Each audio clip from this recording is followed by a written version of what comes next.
Hello दोस्तों। दोस्तों, आज का जो टॉपिक है वह टॉपिक है मैप सेक्शन से टॉपिक है।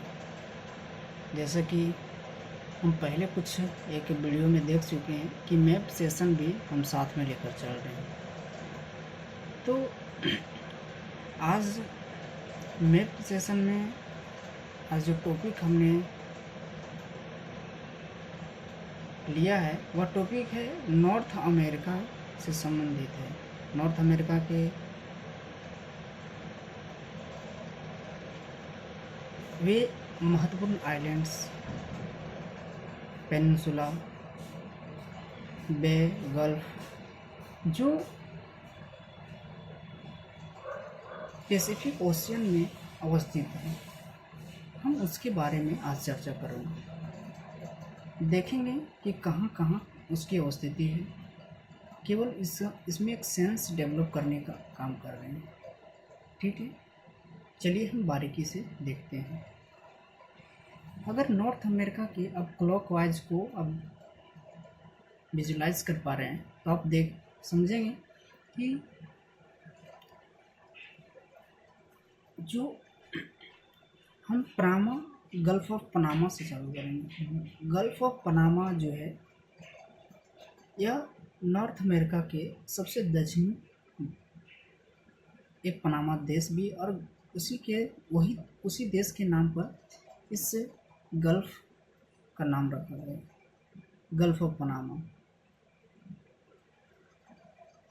दूसरा है कैलिफोर्निया, पेनिनसुला भी है और गल्फ भी है। यूएसए के जो प्रांत है कैलिफोर्निया, उसी के नाम पर यहाँ दो नाम रखा गया है। एक है गल्फ ऑफ कैलिफोर्निया, दूसरा है गल्फ पेनिनसुला जो है कैलिफोर्निया पेनिनसुला।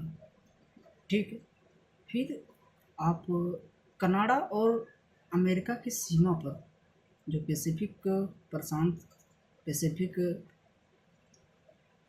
ओशियन में जो अवस्थित है कनाडा और अमेरिका के जो सीमा है, उस सीमा पर यहाँ पर एक महत्वपूर्ण आइलैंड है। वह आइलैंड है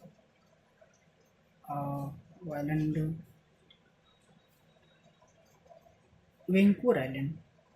वैंकूवर आइलैंड अपने आप में एक बहुत महत्वपूर्ण अवस्थिति है। उसके बाद है क्वीन चार्लोट आइलैंड।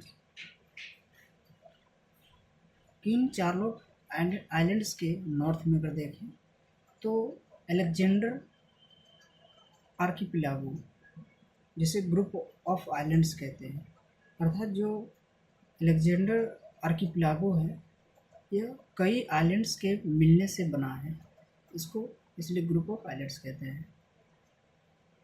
फिर अगर इसके नॉर्थ में चले जाएं तो नॉर्थ में आता है आपका अलास्का गल्फ, यानी गल्फ ऑफ अलास्का, क्योंकि अलास्का वहाँ यूएसए का प्रांत है। ठीक उसी के आधार पर इसका नाम रखा गया है कि गल्फ ऑफ अलास्का। उसके बाद कोडियक आइलैंड, यह भी एक महत्वपूर्ण आइलैंड से नॉर्थ अमेरिका का है जो प्रशांत पैसिफिक ओशियन में अवस्थित है। उसके बाद है एलिजियल आइलैंड्स। उसके बाद बेरिंग सी पड़ता है, बेरिंग सी। और आप अगर प्रीवियस लेक्चर देख चुके हैं तो यही बेरिंग सी लास्ट में बेरिंग जल संधि के माध्यम से विभोट सागर से जुड़ जाता है। तो इस तरह से अगर संपूर्ण में देखें तो एक क्लॉकवाइज अगर हम नॉर्थ अमेरिका को हम देखें, जिस तरह से इसके महत्वपूर्ण कौन कौन से सागर हुए, कौन कौन से आइलैंड्स हुए, कौन कौन से जल संधि हुए और कौन कौन से प्रायद्वीप हुए, तो अगर क्लॉकवाइज देखें तो आज अगर देखें प्रीवियस लेक्चर से लेकर आज तक, तो यहाँ पर आपको एक सेंस डेवलप हो गया हो कि आज हम क्या किए, नॉर्थ अमेरिका के कुछ संपूर्ण जो पेरिफेरियल जो स्थिति है, कौन कौन से क्या क्या चीज़ें हैं उसके बारे में देख लिए। फिर हम किसी नए सेक्शन में या नए टॉपिक के साथ जुड़ेंगे जो नॉर्थ अमेरिका से, क्योंकि हमारा जो भी अभी वर्तमान में जो हम अपना प्लान रखे हैं वह नॉर्थ अमेरिका से संबंधित ही हमें मैप रीडिंग के अंदर में देखना है। तो ठीक है, आज के लिए इतना ही। फिर किसी नए टॉपिक के साथ, नॉर्थ अमेरिका से जुड़ा ही कोई टॉपिक होगा उसके साथ फिर मैं मुलाकात करूँगा। आज के लिए इतना ही। Thank you.